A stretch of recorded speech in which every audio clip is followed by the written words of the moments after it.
I honestly used to be a more anxious person. I remember when I was in grad school studying psychology, I was living in Philadelphia. I lived often with roommates in apartments. I was living on a small stipend every year, which was very tight for money. And I was just often really stressed.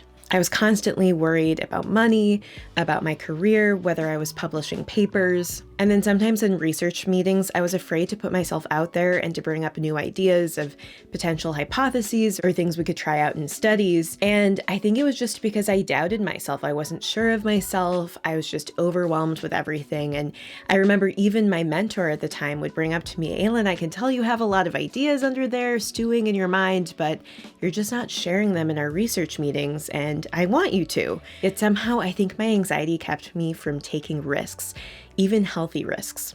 And during this time, I was also really surrounded by clutter. When I lived with roommates, I kept it somewhat under control, but often if you'd open my bedroom door, there would just be clothes covering the bed and the floor, and there would be papers and mugs and books just all over the place. And then as I would lie in bed in this cluttered room, my stress would just recycle itself and start all over again. And it's not as if I had totally incapacitating anxiety. It was still somewhat normative.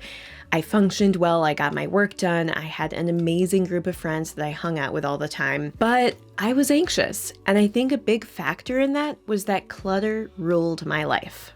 And it also got stressful because I remember there got a point in my grad school experience where my friends were so close that they would just show up to my apartment unannounced, which also stressed me out because then I was like, oh my gosh, wait outside for a second. I need to quick run around and hide the clutter and do what I can to make this livable. And it was embarrassing. It was something I tried to hide away and not show, and I tried to control. And I often felt like maybe it said something about me, is something wrong with me? Does it show that I'm secretly not on top of anything in my life because my stuff is everywhere all the time? What does that say about me as a person that my stuff is everywhere? And in that space, I could just never rest and feel good about myself because I had all these belongings silently screaming at me to take care of them, to put them away, to fix them, to clean them. And I just felt like I was never on top of it. And as I've got a lot more interested in decluttering and minimalism, I found that there's actually a lot of research to support the idea that clutter can negatively impact your life. I know that when I think about how clutter can negatively impact me, it just bolsters my motivation and makes me want to get out there and do something about it, because if I don't pay attention to the way that it affects me, I'm just not going to have any reason to do anything about it. And so this video is really about not making you feel bad about the clutter, but just bringing your attention to the impact it might be having for you so that you want to go declutter and you want to make those changes that ultimately could just make you happier.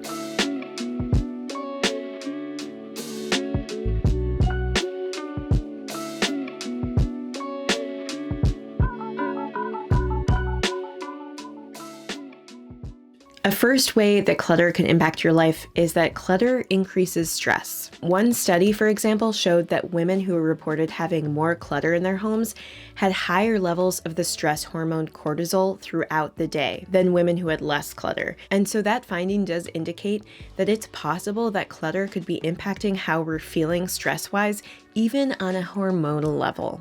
That's kind of a scary thought, actually, that potentially your environment could be physically impacting your body and your experience of the world. And even my husband, Andy, has mentioned how he notices I have a bit of a shorter fuse if the place is a mess. And so he'll be like, okay, maybe we need to both go and just spend 20 minutes cleaning and you'll be in a better mood. I think that's just something to be aware of. How am I feeling right now? And could that be related to my stuff? A second way clutter could be affecting you is that clutter can make it harder to focus.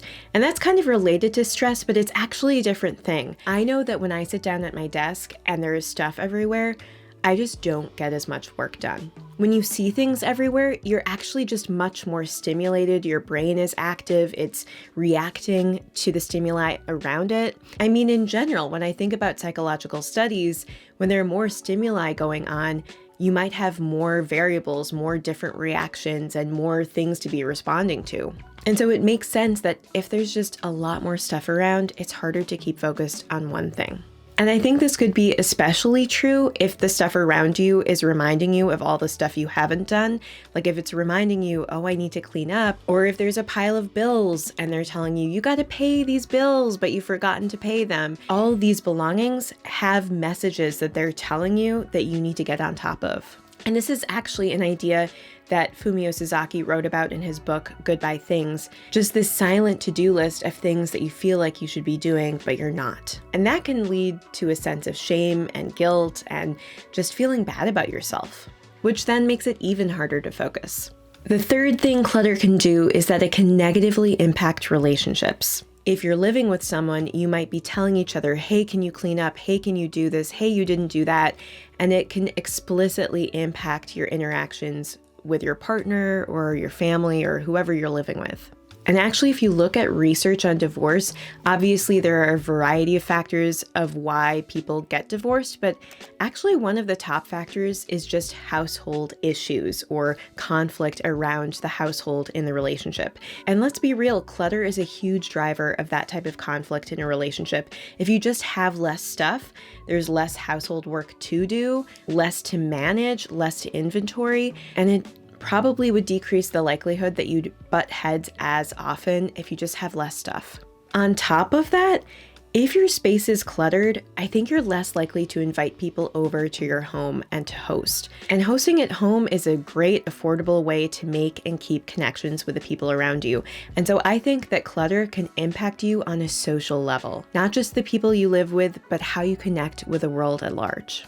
A fourth one is that research indicates that having a home that feels more chaotic can make it more difficult to control your impulses behaviorally. One study found that a sort of out-of-control mindset paired with a cluttered home can make it more likely for people to out-of-control eat or to engage in unhealthy eating behaviors. But just imagine how if your space is more cluttered and overwhelming, you might just not feel as in control. If you don't have the space in your home to feel calm and collected, you might just act more impulsively. And so while there's not a huge amount of research on this topic, I think it's something to kind of be aware of. I know sometimes I just do things a little bit more impulsively if I'm feeling overwhelmed and my home is just a mess.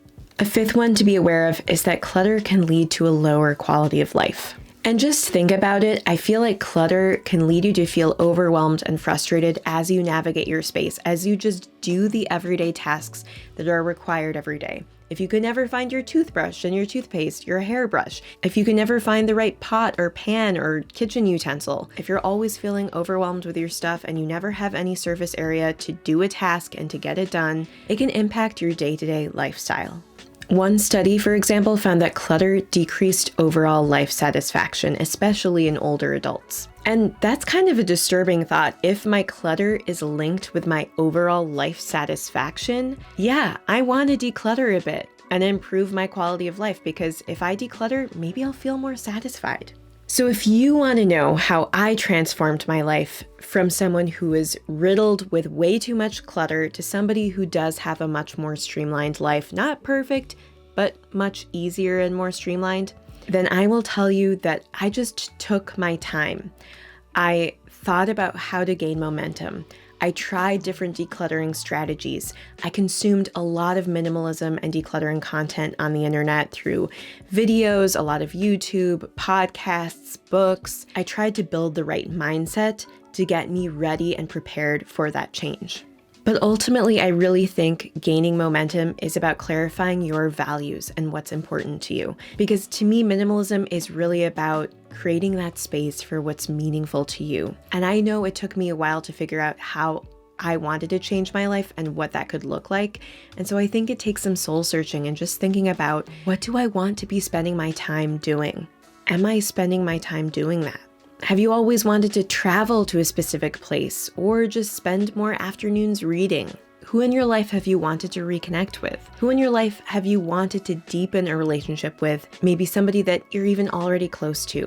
What issues are you passionate about that you haven't been addressing in your community? What physical or mental health problems have you been neglecting because you just haven't felt like you've had the time or space to address those issues?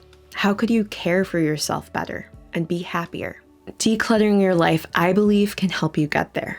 But you may be wondering, how do I get started? Where do I begin? And so at the end of this video, I'm actually going to link another video that tells you the first best 2 ways I think you can get started in decluttering, so that you can begin your journey towards minimalism and change your life. Anyway, thank you so much for spending this little bit of time with me, and I hope you have a wonderful rest of your day.